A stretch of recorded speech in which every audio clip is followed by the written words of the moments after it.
All right, today we're going to be diving into the pitch deck for Theranos. You may know the now infamous blood testing company pioneered by CEO Elizabeth Holmes, who they've got documentaries about it. Why? Because it turned out to be incredibly fraudulent.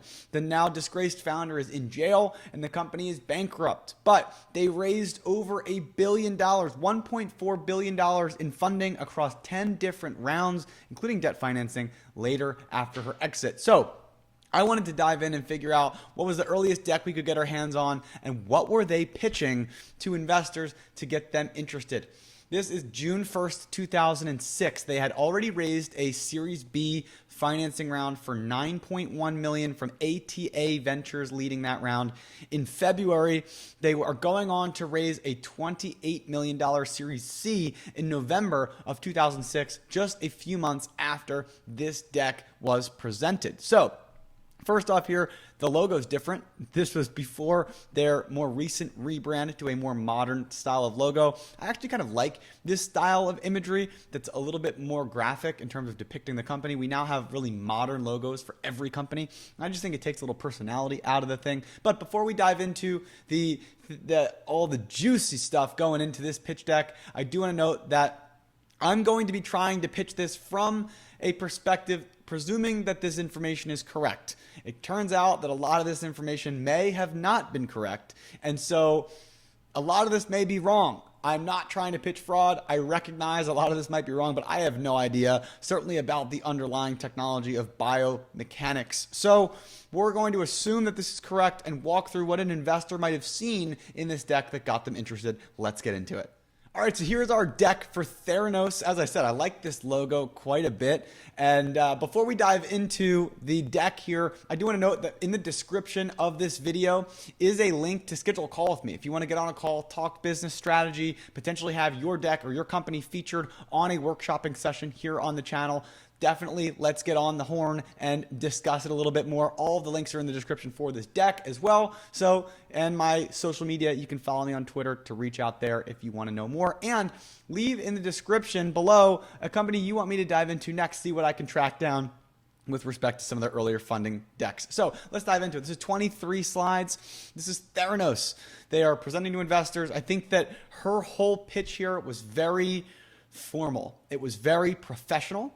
It was very much about the science and about the technology, as well as the superpower and supercharged board and employees that she had in her executive team. That's what she always was trying to go for. Apple went with the wonder. She went with the robotic style of, we are a machine. We are going to get this stuff done. And that's kind of how this deck is laid out. As you can see, I think it's interesting that in the top corners, they've got this binary look, as you can see throughout the whole deck. They even have it here on the beginning slide. Not exactly sure what that was supposed to, maybe that was make it feel more quantitative, but it's not my favorite style, especially for the type of company. They're not doing much with technology, at least with software technology. Mostly hardware technology just feels a bit weird.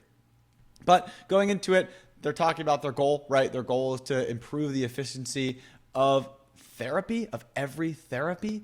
Again, this is kind of weird, and this goes back to one of the problems with Theranos is that they were so secretive. They didn't give any details around any of the things that they were doing, presumably because they didn't have a very good solution to anything. But that would be, I think, the biggest concern about these things. Okay, the safety profile of every therapy, you're going to try every single therapy as opposed to trying to do something specifically and doing it really, really well. They're in clinical trials, as it says here, and they've got a team.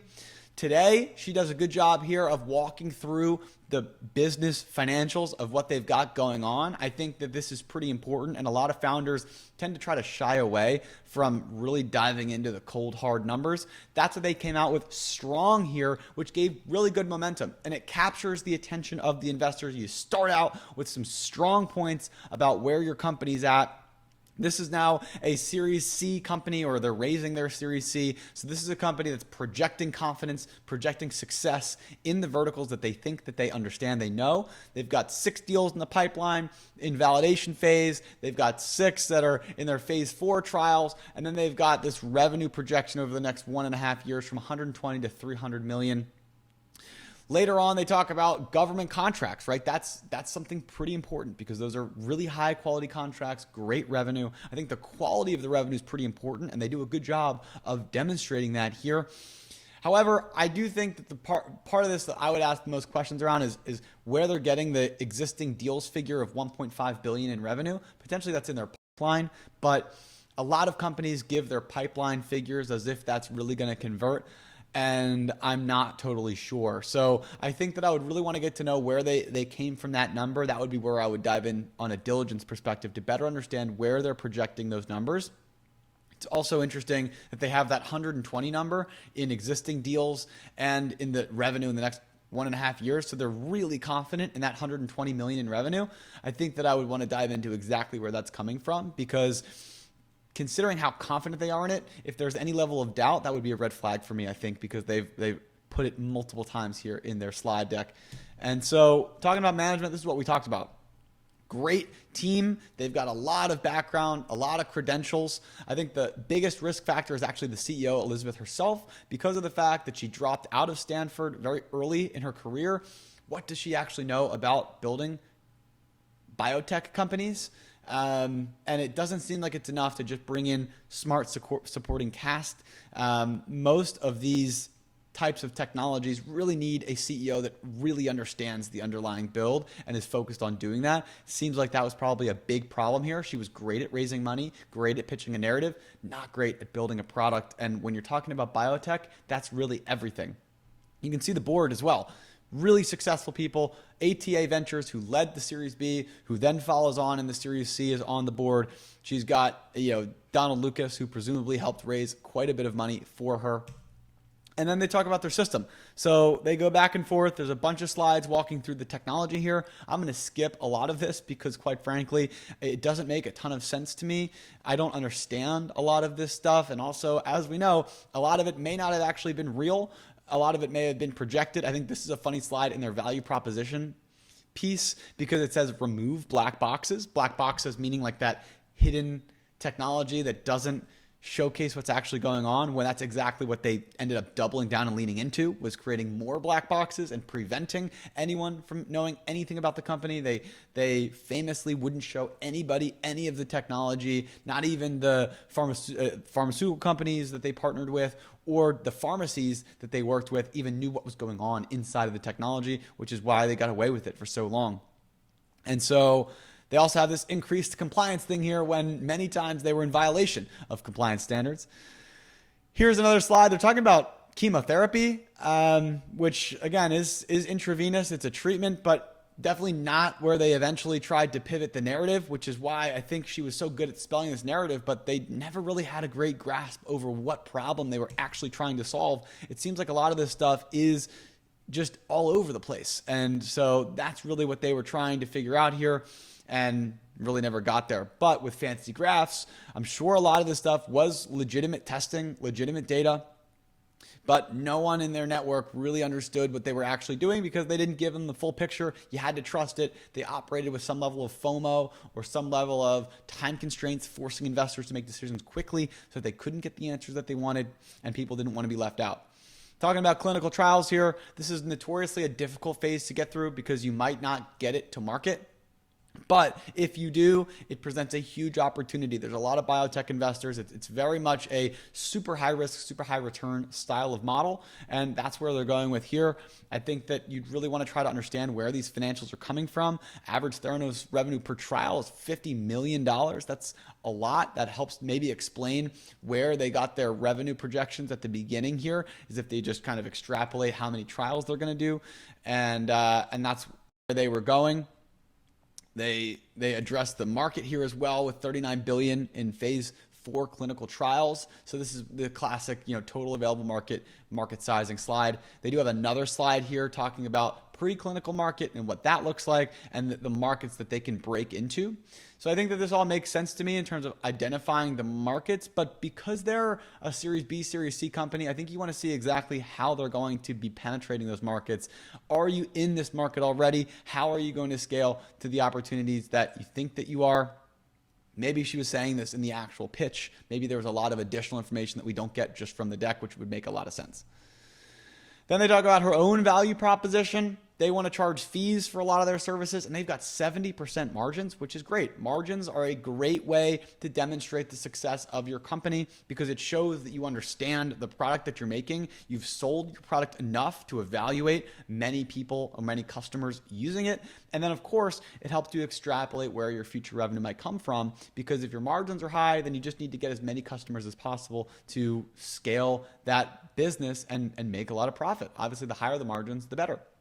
If you've got low margins, then it's all about a scale play. You need to get a ton of users. The lower the margins, the more users you need in order to break even, to cover your costs, and to make profit. So you want to strive towards higher margins, and potentially scale can help you get there. But I think identifying what your margins are is very good from an investment perspective, because you're going to see, all right, this client, this company knows who their market is, knows what the product is, and knows how they can address some of the problems to make that better. Because a lot of times victory is won on the margins. Profits are made on the margins, and not just margin with respect to what's your rate of profit or revenue on the expenses, but also the small little margins on either side. If I can get 2 to 3% higher margin on my product, that's all gravy. That's all profit. So cutting down a little bit of expenses while maintaining the same product quality, or increasing your prices just a little bit to increase those revenues are going to be a great way for a business to take it from, all right, we've got a good idea, now we can really scale this into a full-sized operation. They talk about the pains in the existing marketplace. I think that because this is a later stage deck, they're not going to start with the problem and then go to their solution. They're probably going to do it similar to this. This makes a lot of sense to me, because the later in the business, you want to show the progress that you've made so far, as opposed to kind of reintroducing the problem and solution slides. You want to start with like, look, this is where we're at right now. We're a thriving business, and this is what we're trying to capture. So that's where she goes here, is talking about where some of the problems are in the market. But again, a lot of these different things are somewhat related, but there are a lot of different problems here. And with biotech companies, it's incredibly difficult to solve a lot of problems in the same place because of all the testing requirements and because of the really variable nature of each one of these solutions. Then they go into their solution. They've certainly got a lot of bullet points here. This is a pretty text-heavy slide breaking down their solution. That being said, this is all very qualitative stuff. This is not quantitative stuff. So, they walk through all of the different testing stuff throughout here, right? All these different things that they've researched, they've tested. And then in their solutions, it's all very qualitative in terms of what it means for the end customer, which is useful, but that's not what the company's actually doing. The company's actually building. And so it was great for raising money, but it was, looking back, there's some red flags here in the sense that they're trying to sell this vision of what it might look like and feel like, even though they didn't quite have the technical solution. But again, important to see, this worked very well. So modeling some of these strategies on a legitimate business and a legitimate pitch is going to be effective, because this helped to raise a lot of money. Drivers for success, they capitalize off the first mover advantage. I think that first mover is overrated, in my opinion, because competition's going to come quick. They're going to try to copy. And if you try to stand on first mover without a lot of other securities to protect yourself, it's going to be tough. I don't love this is the first bullet. I think that first mover advantage is an opportunity to acquire new users, but you need something else that is the opportunity to secure them. But we go into some of that here. They're combining a bunch of different technologies. But again, this is very general. It's not identifying a specific vertical that they can own. This is just a set of different technologies that they think will make it hard to reproduce. But I don't know. This is tough. Is it patented? Do you have protections over this? Is it already in CVS's or Walmart? Like, what's your way that's going to be hard for other people to do something similar? Because as we even see with ChatGPT, there's a lot of clones already of AI stuff right out of the blue. We had nothing for a long time. ChatGPT comes out, and now everybody's got AI solutions. It's just how it works. So speed to market, I think, is a good one. We're going to operationally be lean and efficient and grow aggressively. They've got patents here at the bottom, but it's not prioritized here. I think that goes into the second bullet as opposed to being a separate bullet.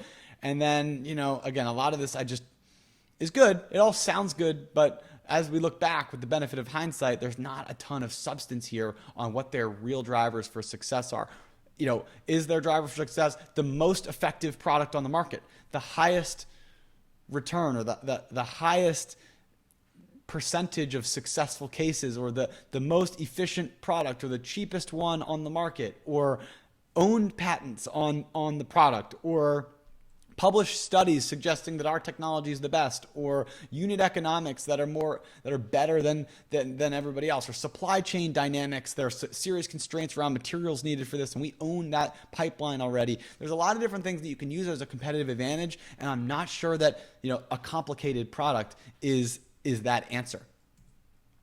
They're trying to get to IPO, and I think that this is something pretty interesting that a lot of successful people that fundraised, especially in the 2000s and 2010s, a lot of VCs wanted to see what your roadmap was for future financing. And so as an investor, you raise money. You're a venture capital firm, for example. You're a private equity firm.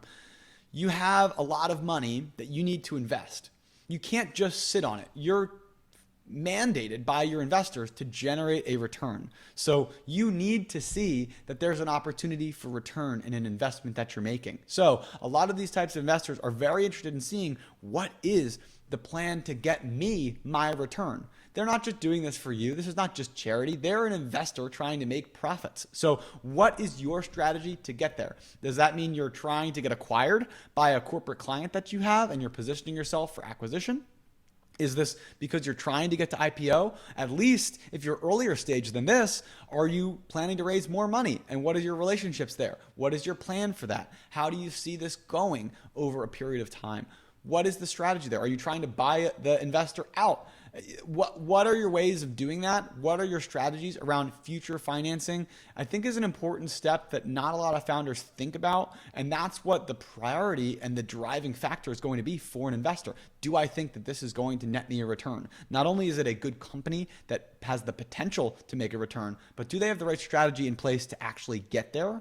And I think those are two separate pitches that you need to make and convey to an investor in order to raise big money. Maybe small checks, small investors, or small early stage venture funds might think about it a little bit differently. But once you get to that Series B, Series C, Series D offering, that's somebody that's looking for a return in 5 to 7 years. And you need to help them understand how you're going to get there on top of how you've built a great business.